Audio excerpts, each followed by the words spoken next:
네, 그러면은요, 이제 그 첫 번째 주제, 지난주 그리고 지지난주 자산시장에서는 무슨 일이 있었나 한번 보도록 하겠습니다. 제일 먼저 이제 12월 20일 주간이 시작하기 전에 일단 중국에서 대출 우대금리 이게 혹시나 인하가 되지 않을까 5대5 정도의 분위기였었다고 말씀드렸던 것 같고, 그 다음에 이제 목요일에는 미국의 PC 물가지수, 사실 굉장히 중요하기는 한데 이제는 뭐 물가에 대해 가지고서는 조금 묻어내진 느낌도 있습니다. 어느 정도 뭐 높게 나와도 예상 범위 아니라고들 하니까. 그 다음에 이제 고용 관련된 거, 이제 크리스마스 휴장 있었고, 계속 봐야 되는 거는 중국의 부채 문제, 미국의 인프라, BBB 법안, 그 다음에 미중 관세 어떻게 되느냐이라고 말씀을 드렸었습니다.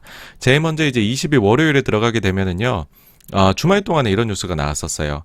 조 맨친, 요분이 지금 뭐 아주 그 민주당 내에서 뭐 이제 나쁘게 말하면 분탕질을 치고 있죠. 이 BBB 법안에 대해 가지고서 노라고 이야기를 했다라는 소식입니다. 바이든의 2623조 원 복지 인프라 법안 중도파 의원 한 명이 막았다. 이제 뭐 묻지마 무상 지원 등을 이유로 들며 이건 노라고 말했다라 했습니다. 그러면서 이제 월요일에 증시가 좀 안 좋았습니다. 이때 이제 미국 재정 정책에 대한 우려가 생겨났기 때문이죠.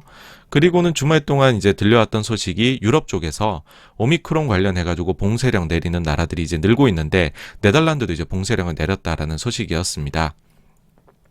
이제 이런 식으로 좀 악재들이 나오다 보니까 사실 이제 그 중국에서 LPR을 이제 OBP 인하를 하는 결정을 내렸음에도 불구하고 이게 이제 인하가 호재로 사실 작용하는 게 일단 기본적으로는 맞을 거잖아요.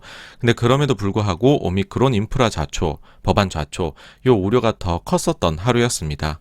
그리고 이제 우리 증시에 더 영향을 줄 수 있을 만한 소식이죠. 마이크론이 실적을 발표를 했는데 사실 이제 지난 분기 실적 자체는 큰 특이성이 없었으나 향후 전망에 대한 부분, 그 다음에 세부적인 부분들에서 뭐 장기 계약 비중이 높다라든지 아니면은 그 이제 뭐 그 저희가 흔히 생각하는 부분들 뭐 핸드폰이나 PC나 뭐 그 데이터 센터나 이런 부분이 아니라 뭐 자율주행 관련된 부분이라든지 아니면 뭐 다른 쪽 우리가 생각하는 좀 미래지향적인 부분들, 그런 쪽에서의 매출 비중이 늘어나고 있는 부분들에 대한 기대감이 이제 생겨났죠. 아까 더 커졌죠.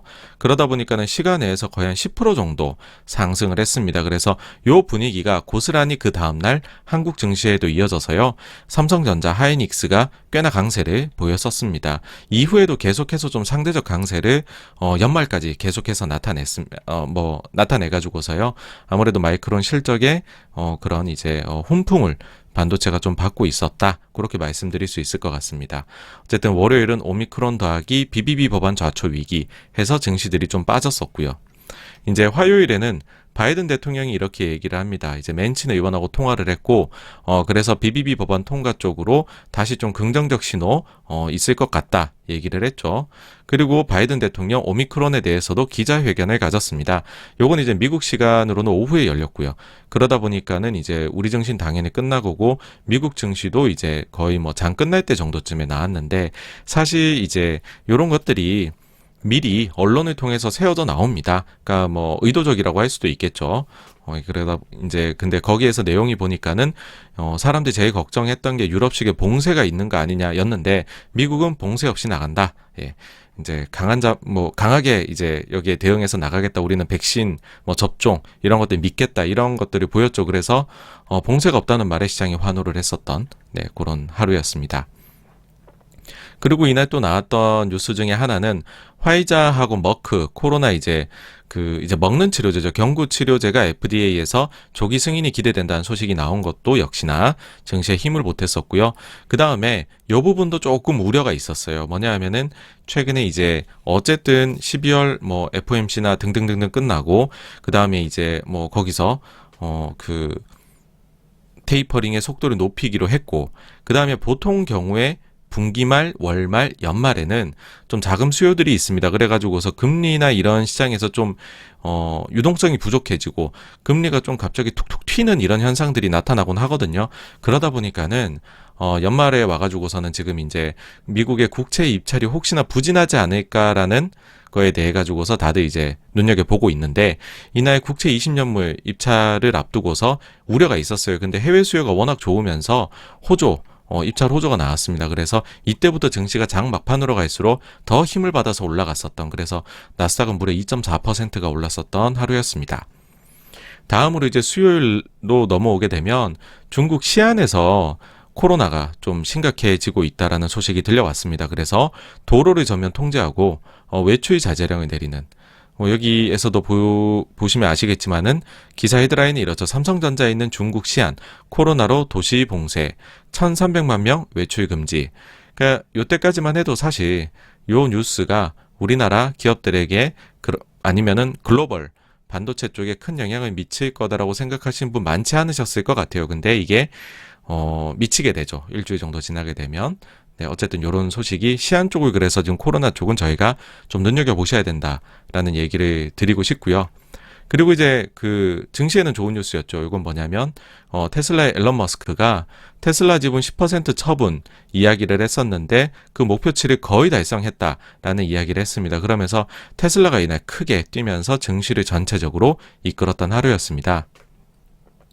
그리고 또 이제 바이든 대통령이 나와서 이야기를 했습니다. 뭐냐 하면은 이제 공급망 관련해가지고서 기억하실 거예요. 뭐 삼성도 불러가지고서 막 이야기를 나눴었던 그 모임이 있잖아요. 요번에 삼성은 안 갔던데 페덱스하고 이런 데를 불러가지고서 바이든 대통령이 이야기를 나누면서 물류 쪽에서 상당한 진전이 있었다라는 이야기를 하면서 좀 공급망 교란에 대해서 시장에 안도감을 주려고 하는 그런 이제 액션이 있었습니다. 구체적인 멘트 중에 이런 게 있었어요. 8일 이상 항구에 정박해 있는 컨테이너의 수를 거의 절반으로 줄였다라고 했지만, 사실 이제 86번가 보신 분들은 잘 아시겠지만은 좀 더 이제 이게 기준을 바꾼 게 있잖아요. 11월 달에. 그러면서 지금 우리가 과거 기준이 아니라 새로운 기준으로 보게 되면 너무나도 급격하게 물류 쪽에서 개선이 나타나는 걸로 보이는 건데, 그거를 바이든 대통령이 그대로 가지고 와서 지금 얘기를 한 것이고요. 사실 아직까지 이제 상하이에서 이제 컨테이너 미국 쪽 요쪽의 운임은 계속해서 올라가고 있지 전혀 내려가는 모습은 보이지 않고 있습니다. 그래서 아직은 이게 해결되고 있다라고 논하기에는 좀 이른 것 같고요. 어쨌든 그렇지만은 증시는 좋게 반응을 했다는 거 말씀드리고, 23일 목요일로 가게 되면 고전날에 이제 얘기 나왔었던 화이자 경구치료제에 대해 가지고서 FDA 긴급 승인이 나왔다 말씀드려야 될 것 같고요. 그 다음에 이제 미국에서 학자금 대출 상환 유예를 내년 5월까지로 재연장한다는 이야기가 이제 나왔습니다.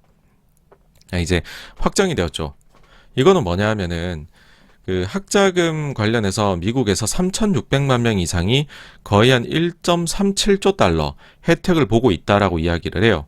근데 이게 이제 아무래도 부담이 될 거잖아요. 코로나 딱 터지고서 일자리도 엄청나게 잃고 그랬는데, 그러다 보니까 당시에 트럼프 대통령이 이에 대해서 유예 조치를 내렸습니다. 그러고서 이제 트럼프 대통령이 한 번 더 이거를 연장을 해요. 그러고 나서 2021년 1월 달에 바이든 대통령이 다시 한번 연장을 하고, 이게 원래 22년 1월 달로 끝이 나야 됩니다. 그래서 이제 좀 경제도 좀 많이 좋아졌고 실업률도 내려갔고 하니까 이번에는 혹시 연장 안 하는 거 아니냐라고 이야기했는데, 바이든 대통령이 이거를 다시 5월까지로 재연장을 5월 말까지로 했습니다. 아무래도 이런 것도 이제 좀 증시 쪽에 좋게 작용을 했고요.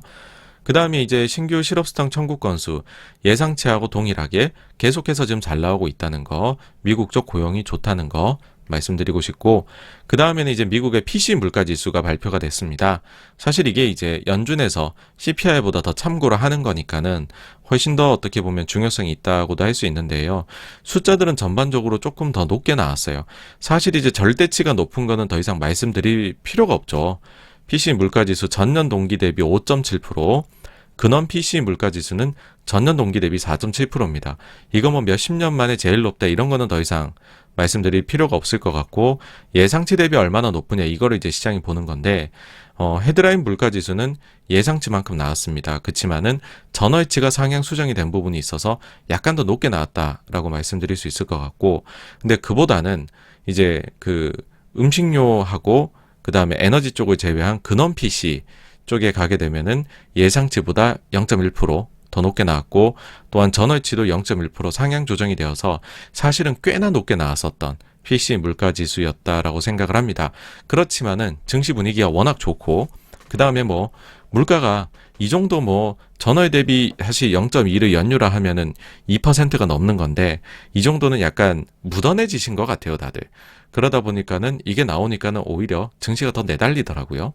저는 조금 놀랐는데. 예, 그리고 이제 PC가 나오면서 여러 가지들이 같이 나옵니다.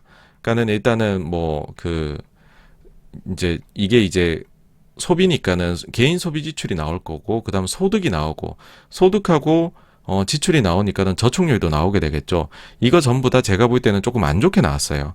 그러니까는 이제 이게 인플레 때문인데 실질 개인 소비 지출을 보게 되면 예상치가 전월 대비 0.2% 증가로 보았는데 아무래도 이게 제로, 개인 소비 지출이 이제 인플레까지 감안하게 되면은 전월에 비해서 상승이 전혀 없었다.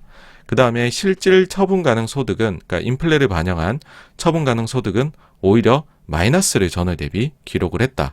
그 다음에 개인 저축률은 6.9%로 전월 대비 또 낮아져서 이제는 팬데믹 이전 수준으로, 아니 그보다 그 당시로 생각을 해도 낮은 축에 속하는 이제는 저축률이 나오기 시작을 했다.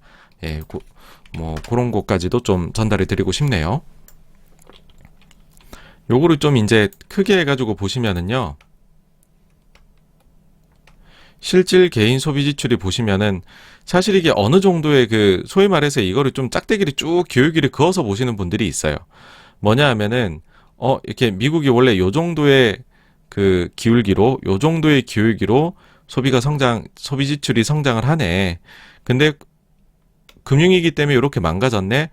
그 다음엔 또 보니까 기울기가 금융위기 오기 전에 그 기울기를 그대로 유지해서 가는구나. 사실 그렇게 되어 왔죠. 그 다음에 보시면은, 아이고, 코로나 때문에 한번 망가졌다가, 그 다음에 엄청나게 이제 보조금 이런 걸 주고 제로금리 QE를 하면서 이거를 확 되살려 놨는데, 이 부분이 이제 기울기가 문제가 되는 것이거든요. 근데 기울기가 보게 되면 이게 그렇게 예전의 기울기를 회복하는 모습을 보이지 못하고 있다라는 게 일단은 좀, 여기서 보이고요. 그 다음에 이제 실질 처분 가능 소득 요 부분을 한번 보시면은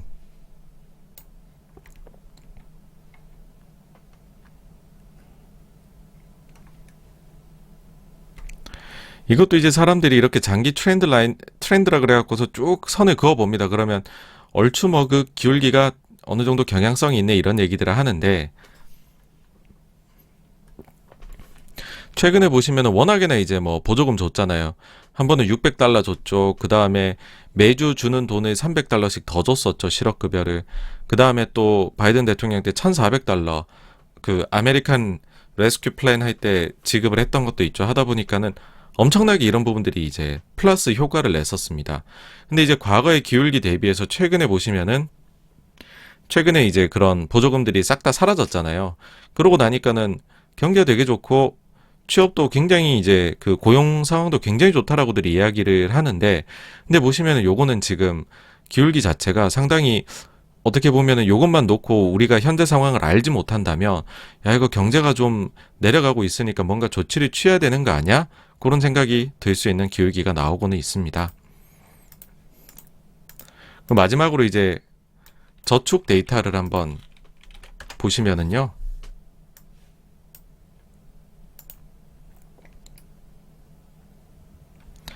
마찬가지입니다. 이게 이제 막대한 이제 재정 정책으로 인하여 가지고서 엄청나게 저축률이 높아지죠. 그래서 이 저축률이 높아지니까는 이게 많은 이제 분석하시는 분들이 이거를 굉장히 좋게 봤습니다. 이 높아진 저축률을 바탕으로 나중에 소비가 어마어마하게 나타날 것이다. 그래서 사실 이제 쌓여있는 저축이 많은 거는 사실입니다. 왜냐하면 이 부분만큼 지금 쌓여있을 거잖아요. 그런데 최근에 보시면은 이거는 이제 보조금을 안 주기 시작하니까는 저축률은 급격히 내려오기 시작을 합니다. 그래서 요번에 나온 거 보시면은 요렇게 이제 7%를 뚫고 내려갔는데 이게 쭉 요렇게 꺼 보시면은 2017년도 이후로 지금 가장 낮은 숫자가 나왔다라고 얘기를 합니다. 그러니까는 팬데믹 이전에 비해 가지고서도 오히려 저축률은 떨어졌다. 그러니까는 실질 기준으로 봤었을 때는, 그러니까 그만큼 지금 사실 인플레가 좀 영향을 많이 미치고 있다라고 말씀드릴 수 있는데, 실질 기준으로 봤었을 때는 좀 소비 지출도 부진하고 처분 가능 소득이 인플레를 따라가지를 못하다 보니까는 저축 자체도 이게 뭐 원만하게 이루어지지 못하고 있는, 물론 그 전에 쌓아놓은 것들은 있지만 그런 상황이다. 요번 PC 물가지수 발표를 보고 말씀드릴 수 있을 것 같습니다. 근데 어쨌든 요번에 뭐 PC 물가지수 쪽에서 업사이드 서프라이즈는 없었다라는 생각 때문인지 이날 증시도 좋았었고요. 그 다음 이제 24일 금요일 가게 되면 시안 쪽에서 이제 계속해서 코로나 환자가 증가를 하다 보니까 좀 극단적인 조치가 또 나옵니다. 그러니까 중국 같은 경우에는 제로 코로나 정책을 시행을 하잖아요. 무조건 뭐 확진자 나오면 다 틀어막아 버리는, 그러면서 강력한 이제 규제를 가하게 되는데, 약국에서 해열제, 기침약, 항생제 판매를 중단을 했다라고 합니다. 그러니까 사실 그런 거죠. 이제 검사를 하려고 하는데 해열제를 먹어버리면은 코로나에 걸렸는지 안 걸렸는지 이게 단순히 열 체크만으로 알기가 어렵잖아요. 그러니까는 이런 약들에 대한 판매를 중단하고 지금 1,300만 명 전수 검사에 들어갔죠. 시안에서는. 그다음 이제 미국에서는 전날에 화이자 그 경구치료제 긴급 승인을 FDA에서 받았는데 머크 것도 이제 승인을 받았다는 소식이 들려왔습니다. 그래서 이제 그 크리스마스를 쉬고 그 다음 주 월요일 27일이 되었는데요. 이때 이제 주말 동안에 중국에서 계속해서 이제 코로나 환자 증가 소식이 들려왔습니다. 사실 이게 중국이 그래봤자 뭐 100몇 명, 그 다음에 오늘 200몇 명이었던 것 같은데 정말 몇 명 되지가 않아요. 정말 몇 명 되지가 않는 것은 사실이지만 이제 제로 코로나 정책을 하고 있기 때문에 봉쇄를 강력하게 하고 그 경제에는 좀 영향을 유의미하게 미칠 수 있다는 거죠. 근데 그런 이제 강력한 조치를 취하는 지역들, 그거 이제 위험지구라고 하는데 그런 쪽이 112곳까지 지금 증가를 했다라는 소식이 이제 주말 동안 들려왔습니다. 그리고 또 주말 동안에 어쨌든 지금 인플레가 높거든요. PC도 보니까 좀 높게 나오니까 미국에서 바이든 대통령이 인플레이션에 대한 완화 카드로 반독점 드라이브를 걸겠다라는 소식이 들려왔습니다. 이거는 이제 어떤 거냐 하면은요. 바이든 대통령 구글, 아마존 등 빅테크 압박에 이어서 해운과 농산물 등 범위를 넓혔다. 연방거래위, 연방해사위, 농무부 등 기관 총동원, 내년 중간선거 앞두고 강한 압박받아 경제인들 즉각 반발, 경제학에 대한 무지를 보여줘 라고 이야기를 했습니다. 그러니까 이게 뭐냐면 왜 인플레이션이 오느냐, 이 원인, 일부 기업의 반독점 행위에 따른 시장 경쟁의 부족 탓이다. 그러니까 이 기업들을 조사하고 철퇴를 내리면 물가가 내려갈 것이다. 여러분들 이거 뭔가 많이 들은 것 같지 않으십니까? 이게 사실 이제 저는 뭐 제가 이제 너무 좀 자산 시장이나 아니면 경제 쪽이나 이런 데에서 좀 자율적인 부분을 좋아해서 그런지는 모르겠지만은 사실 많은 부분들에서 가격 왜곡이 나타나기 시작을 할 때 거기에 규제를 과도하게 가하게 되면 거기 특히나 이제 희생양을 삼아 가지고서 과도하게 규제를 가하게 되면 오히려 더 그 왜곡이 심화되는 경우들을 많이 봤는데 이것도 뭐 어떻게 될지 모르겠습니다. 이렇게 때리기만 한다고 되는 건 아닐 것 같은데 어쨌든 이제 바이든 대통령이 지금 발등에 불이 떨어졌습니다. 워낙 지지율이 낮기 때문에 내년 중간 선거를 생각을 하면은 뭐라도 카드를 좀 꺼내들어야 되는 상황 같고 그러다 보니까는 이 집 뒤지고 저 집 뒤지고 다 하는 것 같습니다. 그다음 이제 중국이 사실 지난주에는 일주일 내내 단기 자금 시장에 자금을 투입했었던 그런 한 주였습니다. 그리고 그 금액이 좀 커요. 이날은 이제 500억 위안이지만 뒤에 가서 보시면은 제가 쫙 정리해드리겠지만은 상당히 많은 금액을 풀어넣습니다. 예, 그거 좀 이따 말씀드릴게요. 그 다음에 이제 미국이 2년물 국채, 그러니까 이제 연말이 되니까는 지금 국채 입찰이 어떻게 되느냐를 시장이 바라본다고 말씀드렸잖아요. 예, 지금 이제 보시면은 2년물, 그래서 이제 제가 하나하나 정리를 해드리는 건데 이 2년물 국채 입찰은 약간 결과가 높게 나왔습니다. 근데 경쟁률이나 이런 거는 좋았었기 때문에 나쁘다 말할 수 없었고요. 그리고 좀 독특했던 게 이날 이제 마스터카드에서 연말 연휴 미국 소비 시즌이 호조를 보이고 있다는 뉴스가 나왔고 요게 이제 호재로 작용을 해가지고서 미국 증시가 또다시 상승 할 수 있는 힘을 얻었습니다. 이게 뭔지를 한번 말씀을 드려볼게요.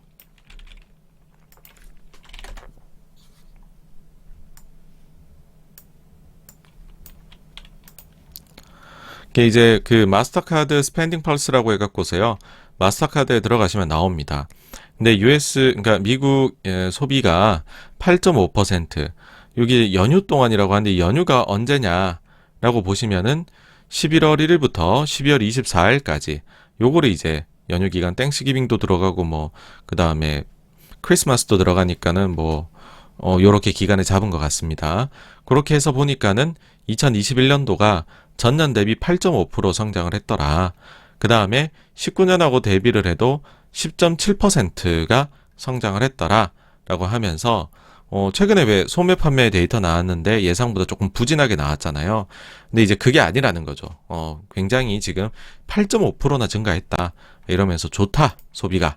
그런 얘기를 했다는 것인데, 이게 사실 매년 발표가 이렇게 되는 자료입니다. 매년 발표가 되는 자료인데, 고전의 자료도 한번 이렇게 보시면은요, 뭐 작년도 것도 보시면은 뭐 이렇게 나오죠. 2020년 12월 26일에 나왔는데 똑같이 11월 1일부터 12월 24일까지 이렇게 했을 때 이렇게 성장했었더라. 뭐 이런 데이터가 이제 나옵니다. 나오는데 그럼 이게 이제 사실 궁금하신 거는 이게 유효성이 얼마나 있느냐. 그게 사실은 제일 궁금할 만한 사안이잖아요. 이제 그 올해 데이터입니다. 이제 11월 29일 날에 마스타에서 발표를 한 건데, 땡스기빙 동안에, 그, 소비가 14.1% 전년 동기 대비 증가를 했다라고, 이야기를 했습니다. 이 좀 감이 안 오시죠? 14.1이라고, 와, 되게 좋다. 그런 생각이 드실 거잖아요. 그쵸? 근데 이제 그 땡스기빙이 11월 달에 포함이 되니까, 11월 달에 그러면 소매 판매 지표가 나왔을 때 실제 숫자가 어땠느냐 보시면은 전년 동기 대비 18.2% 증가했습니다. 그러니까 마스터에서 14% 얘기했는데 실제로는 18%가 나왔던 것이죠. 근데 기억해 보시면은 이 전년 동기 18.2%가 전월 대비해 가지고서는 0.3% 증가이고 이게 이제 예상치 0.9 대비해서는 이제 안 좋게 나왔었다라는 것이죠. 그러니까는 이보다 더 좋았어야 되는. 그러니까는 사실 이제 이제 연휴 시즌 11월부터 12월까지 연휴 이제 시즌 동안에 가 보시면 8.5% 얘기를 했는데 사실 그러면 지금 땡스기빙 때는 14%대였는데 12월 달에는 지금 훨씬 낮아졌다. 12월 달에는 훨씬 낮아졌다라는 얘기도 될 수 있는 거라서 요거 제가 볼 때는 12월 소매 판매 지표가 나와봐야지 이게 좋은 뉴스였는지 안 좋은 뉴스였는지가 조금은 확인이 될 것 같아요. 이게 또 이런 말씀을 드리는 이유는 왜냐하면은 이게 이제 서로들 미국에서 그 카드 데이터를 가지고 있는 곳들에서 이런 자료들을 냅니다. 미리 내는데 JP 쪽에서도 이런 자료를 내거든요. 근데 JP는 보시면은 지금 12월 불과 이제 요거 발표되기 일주일 전에 나온 기사거든요. 근데 12월 이제 그 소매 판매 데이터가 아무래도 조금은 나쁘게 나올 것 같다라고 이야기를 했습니다. 상반된 내용이죠. 마스터하고 JP 내용이. 그래서 요거는 나와봐야 알 것 같다. 그래서 너무 미리 저희가 샴페인을 터뜨리기는 좀 그런데 어쨌든 증시는 호재로 받아들였다. 이고요. 28일 화요일 날에 코인 시장이 갑작스럽게 좀 하락을 보였습니다. 저희 채널에서 뭐 코인을 자주 다루는 건 아니지만은 종종 다룰 때에 아무래도 이제 차트로 매매하는 사람도 여기는 많이 있고 그러다 보니까는 서구 쪽에서는 뭐 50일선이나 50주선 요런 것들을 좀 눈여겨보고 그게 지지를 받으면은 좋고 그게 하향 이탈을 하면은 좀 무섭게 한번 바닥이 어디까지인지 확인해보자 라는 식으로 내려가더라. 그런 이제 말씀을 계속 드렸었잖아요. 근데 이제 28일 화요일에 어떤 일이 있었냐라고 보면은 여기 비트코인의 50주선이 약 48,200달러 정도가 됩니다. 근데 요게 한번 하향 이탈이 딱 되니까는 무섭게 그때부터 매물이 나오면서 막 7%, 8% 이렇게 쭉 빠지기 시작을 했었습니다. 지금 그때 대비 조금 반등을 하긴 했는데 어쨌든 요 라인은 아직은 회복을 못 하고 있습니다. 그래서 더 길게 보시면은 이게 이제 2020년도 여기가 3월이거든요. 3월에 코로나 그때 뭐 모든 자산 시장이 엄청 하락했잖아요. 하락하고 회복한 이후부터는 요 선이 50주선이거든요. 50주선을 하향 이탈 안 했어요. 계속 해가지고 요거를 지지를 받으면서 올라오고 있었거든요. 그래서 요게 계속해서 지지를 요번에도 받는다라고 하면은 뭐 일단 테크니컬 하게는 뭐 나쁘지 않다, 좋다. 그런 상황인 거고, 만약에 이게 유의미하게 이제 하향 이탈을 좀 이러면서 힘 빠지게 한다. 그러면은 요거는 좀 위험 신호이다. 그렇게 말씀을 드릴 수가 있을 것 같습니다. 근데 최근에 보시면은 요때는 보시면은 이제 올해 중순에 보시면 요거를 한번 터치를 한 적이 있긴 한데, 이때는 뭐 그냥 살짝 터치하고 갔었어요. 그러니까 기간이 짧았죠. 근데 지금은 거의 한 달 이상 사실은 요 라인 부근에서 놀고 있습니다. 그래서 지난번에 비해서는 조금 더 하방 압력이 강한 것 같긴 하다. 그렇게 보이고요. 지금 이제 실시간으로 해가지고 보여드리면은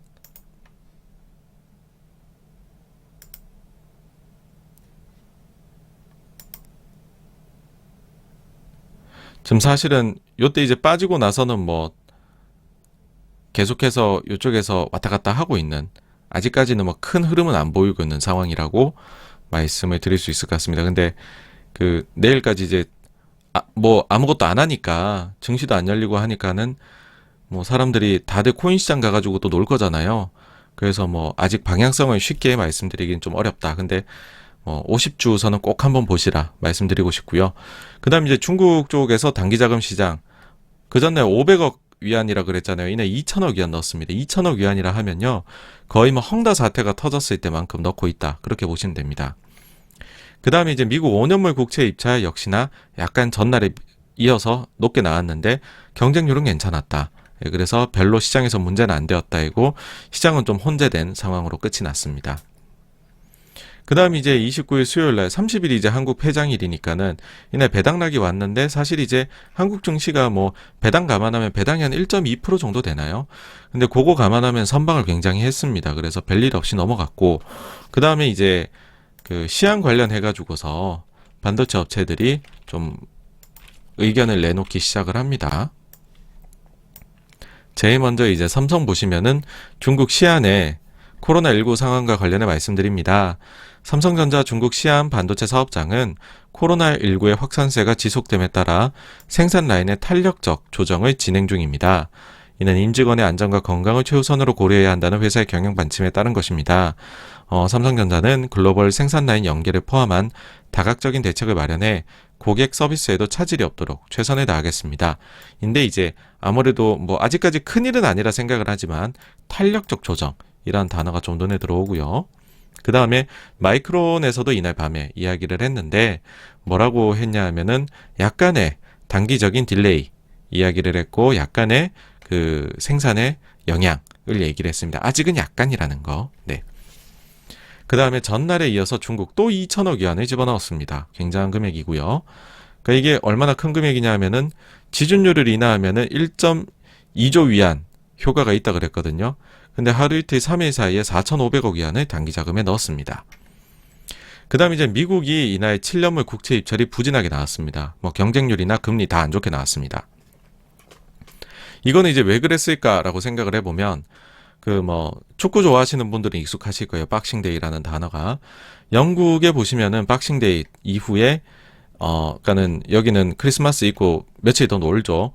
그래서 월화 쉬고 수요일 날에 이제 장이 열렸고, 국채 시장도 이때 이날 채권 시장도 열렸는데 금리가 급등을 합니다. 거의 10bp 가까이 급등을 하거든요. 그러다 보니까는 이제 미국 시장에도 영향을 이날 줬던 것 같아요.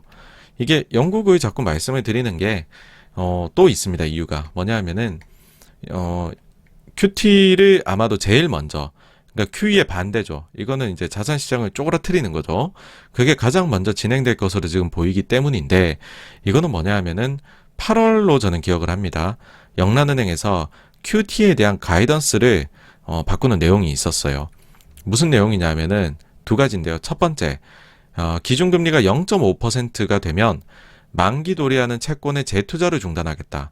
이게 소위 말하는, 연준에서 말하는 그 재투자 중단에 따른 대차대조표 축소이거든요. 근데 기준금리를 지금 0.25로 지난번에 올렸잖아요. 다음에 한 번만 더 올리면 0.5가 되잖아요. 그러면 다음에 한 번만 더 올리면 그 이제 만기 도래분에 대한 재투자가 중단이 된다는 것을 의미를 합니다. 예. 이게 사실은 이것도 역사가 있습니다. 이게 옛날에 마크 카니가 있을 때는 훨씬 기준이 높았는데 지금 계속 이거 이제 리비전 하면서 낮췄어요. 0.5로.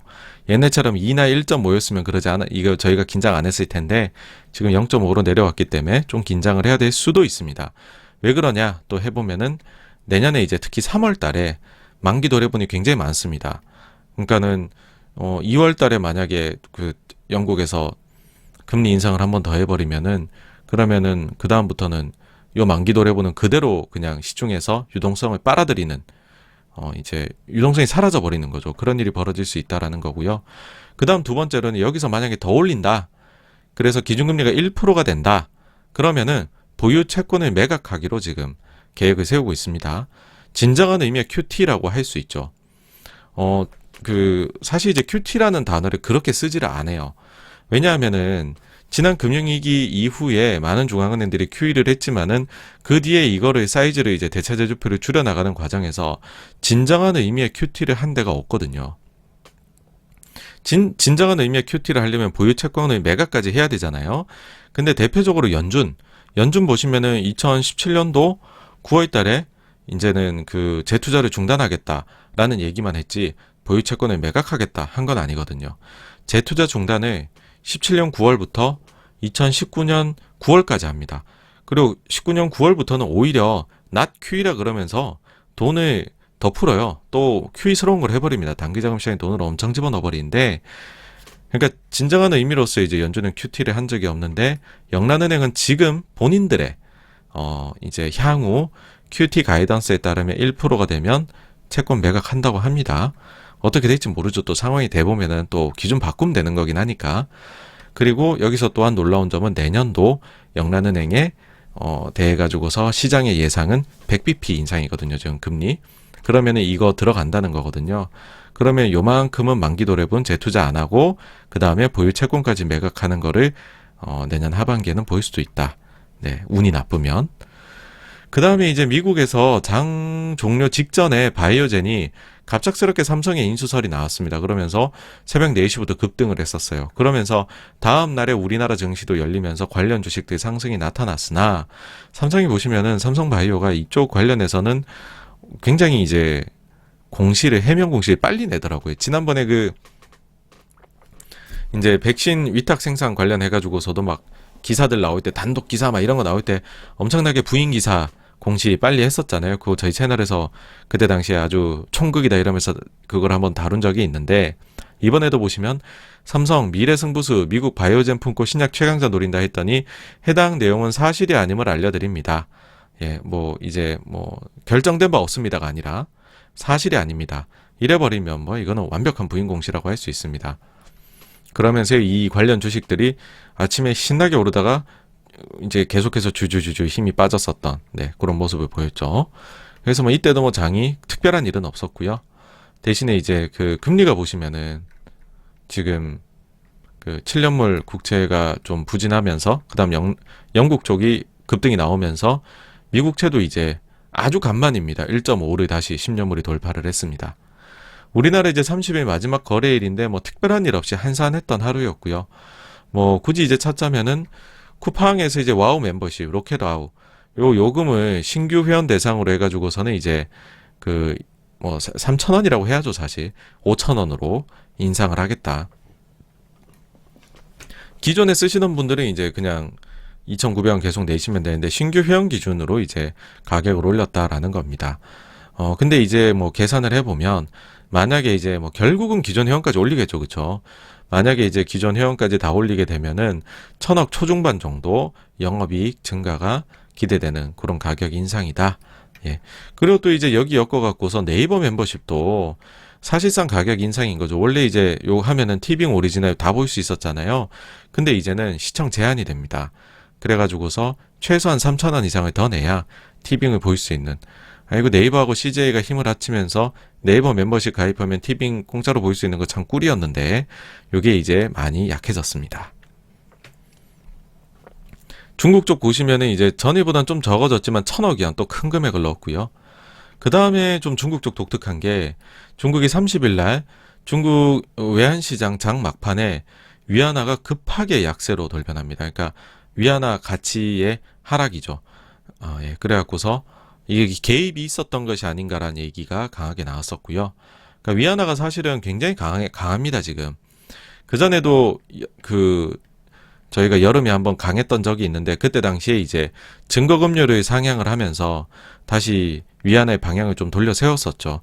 사실 지금 위안화가 강한 거가 어쨌든 중국에서 볼 때에는 적당히 강한 건 좋죠. 그러면은 중국의 부채 많은 기업들, 특히나 달러 부채 있는 기업들 부담이 경감이 되니까. 근데 너무 강해지면 중국이 아직까지는 수출 경제인데 수출 기업들한테는 피해가 가잖아요. 그래가지고서 이제 너무 강한 위안화는 좀 싫어하는데 그때 당시에는 한번 이제 위안화에 대해 갖고 증거금리를 인상을 하니까는 잡혔단 말이죠.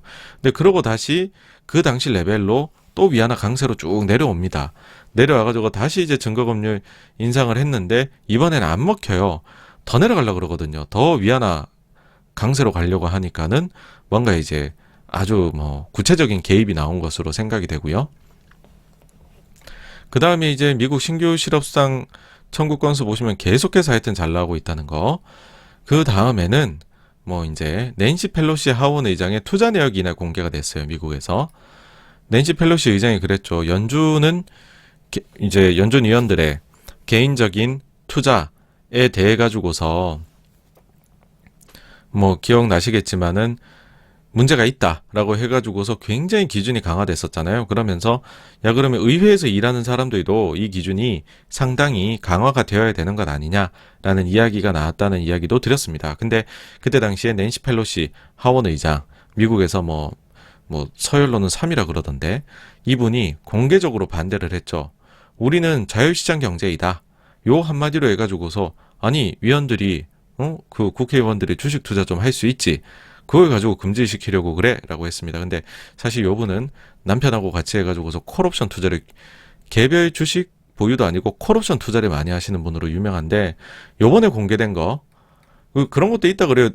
제가 사이트는 굳이 안 들어가 봤는데 낸시 펠로시 의장처럼 투자하기라고 해가지고서 그 낸시 펠로시 의장이 한 투자 내역 가지고서 뒤따라 투자하면 돈 번다더라.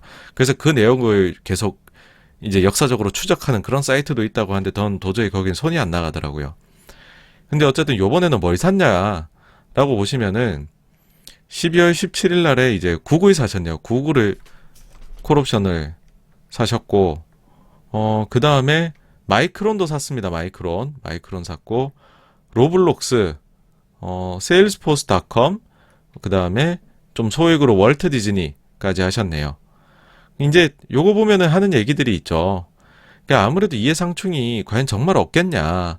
그래서 바로 나오는 얘기가 자조적으로 뭐 그런 채팅하는 데에서 야 구글은 반독점 규제 피해가나 보다. 안 그러면은 이거 콜옵션 이렇게 질렀겠냐. 그리고 그 플랫폼 기업 다 좋아하면 알파벳만 샀겠어? 딴 것도 샀겠지? 왜 알파벳만 있겠니? 얘는 반독점 피해가나 봐.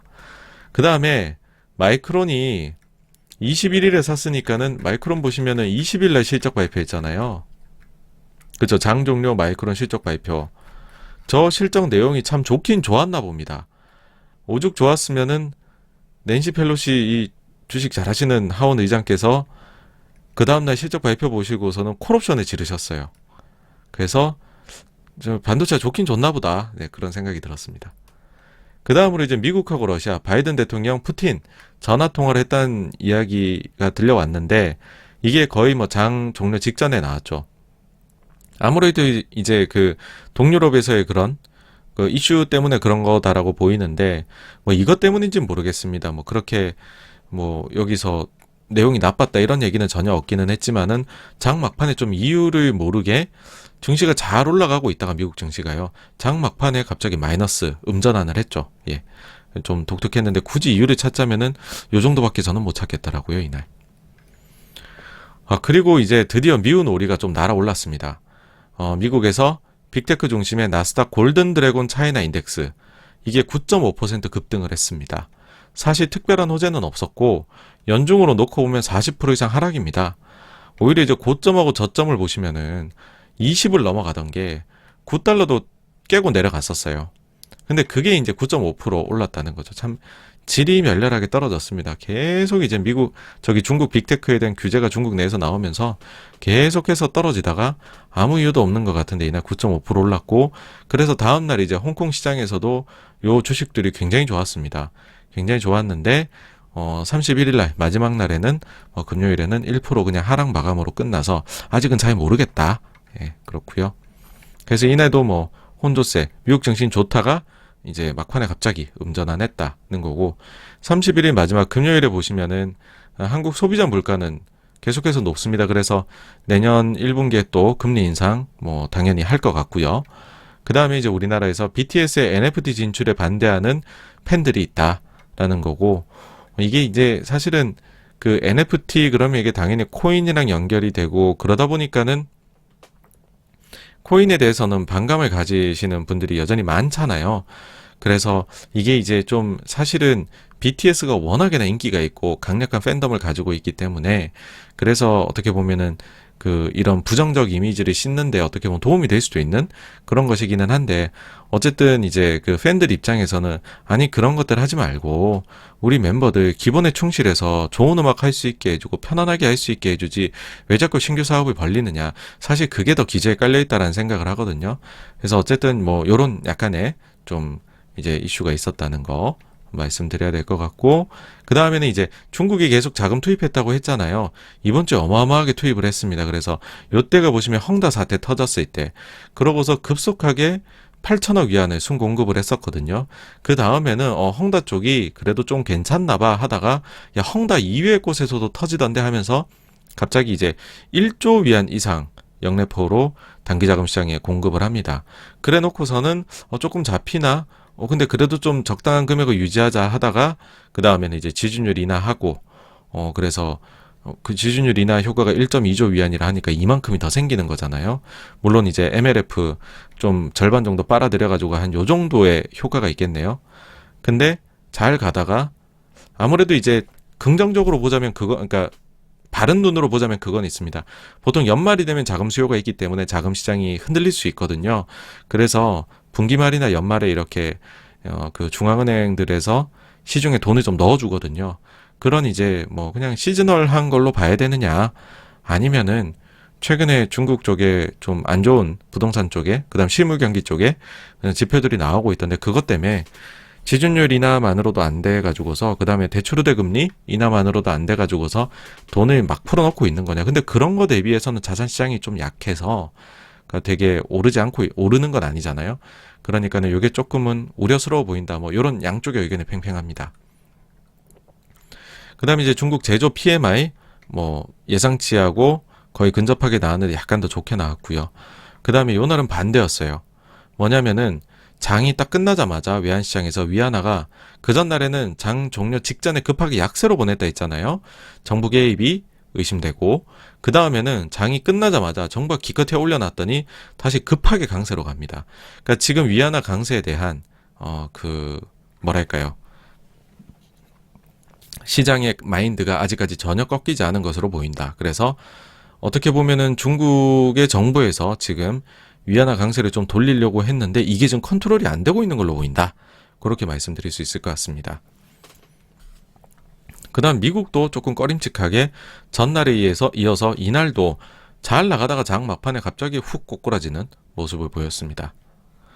미국 헤지펀드 수익률 자료들도 이제 나오던데, 일단 12월이 이때는 뭐 다 끝난 건 아니니까 자료가 돈 거 보니까 11월까지 보시면 대체로 한 2자릿대 수익률, 좀 유명한 펀드들이, 그래서 괜찮다, 선방했다. 그런데 기억해 보시면은 1월 달에 이제 게임스톱 사태 때문에 밈주식이 엄청나게 피해를 입었었던 곳으로 멜빈 캐피탈이잖아요. 여기는 결국 회복 못 했더라고요. 마이너스 40% 이상을 기록을 한 것으로 나왔습니다. 그래서 위기인 것 같고, 그 다음에 이제 그 레이 달리오가 운영하는 브릿지워터의 대표 펀드인 퓨어 알파, 이 펀드 같은 경우에는 사실 이 자료에서는 11월까지 수익률이 0.3에 불과했습니다.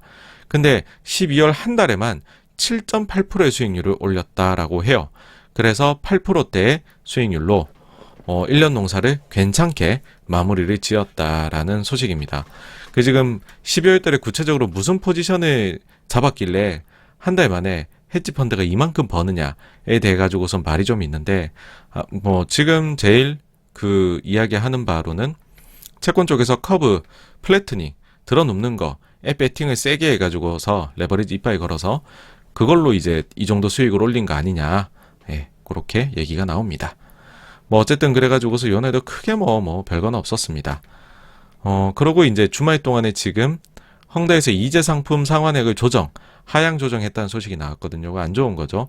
원래는 이재 상품이 10% 주겠다 했잖아요. 만기 때.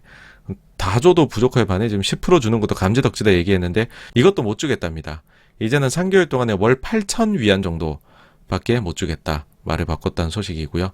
문제가 계속 좀 더 수렁으로 들어간 느낌이 있죠. 그 다음에 우리나라 수출입 데이터 나왔는데 이제 절대로 보면 뭐 18%, 37% 우와 잘 나왔다 하실 수 있는데 지금 보시면 수출은 어쨌든 예상치 대비는 좀 적게 나왔습니다. 수입은 많아졌죠. 에너지 가격이 상승한 거 영향을 미친 것으로 보이는데 어쨌든 이렇게 나오는 게 그리 좋은 예상치 대비로 봐서는 데이터는 아닙니다. 미국제 10년물이 오랜만에 1.5를 넘어갔습니다. 그렇지만 아직까지 안착했다라고 말하기는 조금 어렵다. 근데 어쨌든 최근에 이제 국채 입찰이 계속해가지고서 미국 쪽에서 부진이 나타나고 있어가지고서 연초의 방향을 봐야 될 것 같아요. 제가 볼 땐 조심스레 위로 좀 방향을 잡지 않을까라는 생각을 합니다. 그 다음에 이제 그 오미크론 관련해가지고서 보시면은 떨어지고 있어요. 그러니까 제일 처음 문제가 됐던 남아공 보시면 떨어지고 있고 뭐 사망자는 별거 없고 뭐 이렇게 확 올라가거나 이런 상승세가 안 보이죠. 과거 대비해서. 미국 보시면은 지금 미국 사실은 코로나 확진자 어마어마하게 나옵니다. 예전의 웨이브에 비해 갖고서 마치 새로운 질병이 나타난 것처럼 웨이브가 나오고 있지만은 사망자 쪽 위중증 컨트롤이 되고 있다. 그런 얘기를 하면서 이거 이제 오미크론 별거 아니다. 얘기 나오는 거고 영국도 보시면은 뭐 똑같습니다. 미국하고. 근데 사망자 쪽에서 역시나 같은 패턴 보이고 있다. 그 다음에 프랑스나 독일, 프랑스도 확 치솟았고 독일은 뭐 남아공하고 좀 비슷해요. 올라갔다 좀 내려오고 있는데 어쨌든 여기도 위중증 쪽이 관리가 되고 있다. 그런 얘기를 하면서 오미크론 사실 뭐 그렇게 우리가 겁낼 거 아닌 것 같아 라는 의견에 계속 힘이 좀 실리는 것 같습니다. 그래서 지금까지 내용 지난주 지지난주 해서 한번 총평을 해보면은요. 아무래도 증시는 우려의 벽을 타고 계속 상승을 해서 결국에는 산타 랠리까지 뭐 미국 기준입니다만 즐겼다 말씀드릴 수 있을 것 같아요. 그런데 이제 연말에 마지막 이틀간의 거래일에 보면은 미국 쪽이 장 막판에 이유 없이 좀 약했던 거, 그 다음에 지금 중국 쪽이 단기자금 시장에 엄청난 돈을 집어넣고 있는데 외환시장에서 뭔가 좀 컨트롤이 안 되는 모습이 나온다는 거, 그런 쪽에서 약간 열기가 빠지는 모습도 보인다. 또 이제 미국 국채 시장도 보면은 입찰 부진이 조금씩 나타나서 금리도 어쨌든 1.5를 밟고 좀 상승하려는 모습. 그래서 조금은 열기가 이제는 빠지는 것처럼 보인다. 그래서 금리 상승이 혹시나 내년 초부터 해서는 그러니까 올해 초부터죠. 이제 22년 좀 본격적으로 이제 예열이 됐으니까는 조금 상승을 보일 수도 있지 않을까, 그런 생각이 든다는 거, 그렇게 총평을 내릴 수 있을 것 같습니다. 이제 다음 주에는 이슈가요. 일단 영국, 일본은 휴장이 있고 휴장을 하고요. 그 다음에 데이터들이 굉장히 많이 나옵니다. 월 초니까 데이터가 당연히 많이 나오겠죠. 특히 또 중요한 데이터들이 많이 나와서 보셔야 되고요. 그 중에서도 이제 뭐 사실 제일 중요한 거는 금요일에 있을 월간 고용보고서. 뭐 이게 제일 중요하다고 일단은 말씀드릴 수 있을 것 같고, 그 다음에는 우리나라만 보게 된다면 삼성전자 이제 잠정 실적 부분일 거고요. 그 이외에는 뭐 많이들 보실 지표들입니다. 중국의 차이신 제조, 비제조업, 미국의 ISM 제조, 비제조업, 그 다음에 이제 ADP 비농업 고용, 신규 실업수당 청구 건수, 그 다음에 이제 인플레 관련해서 매월 5 영업일제에 나오는 중고차 지수 맨하임 인덱스. 그러고는 과연 이제 12월 FOMC 때에 그 대차대조표 관리, 그러니까 자산 매입을 중단을 하는 거, 그러니까 리파이낸싱 하는 거를 중단을 하는 거를 의논을 처음으로 나눴다라고 얘기를 했어요. 근데 과연 그 내용이 어느 정도나 과격하게 혹은 완화적으로 나왔을지가 회의록에 실려 있을 것이거든요. 그래서 수요일에 미국에서 나올 FOMC 12월 회의록도 눈여겨보셔야 된다. 그렇게 말씀드릴 수가 있을 것 같습니다. 네. 그래서 요 정도까지가 지난주, 지지난주 자산시장에서는 무슨 일이에 대한 내용이었고요. 다음으로 넘어가도록 하겠습니다.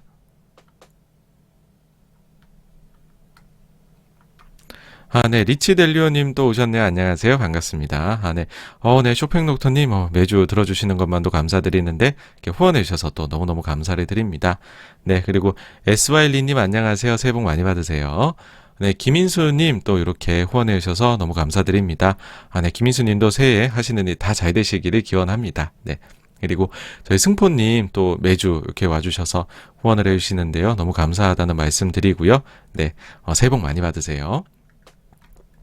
그리고 2025 50빌리언님, 그리고 김인수님, 그리고 저희 또 조재영님, 민킴님, 그리고 소연킴님, 그리고 MS관님, 안스타님, 그리고 안녕님, 자유인님, 정홍일님, 김태현님도 안녕하세요. 네, 새해 복 많이 받으시고요. 찾아주셔서 또 감사를 드립니다.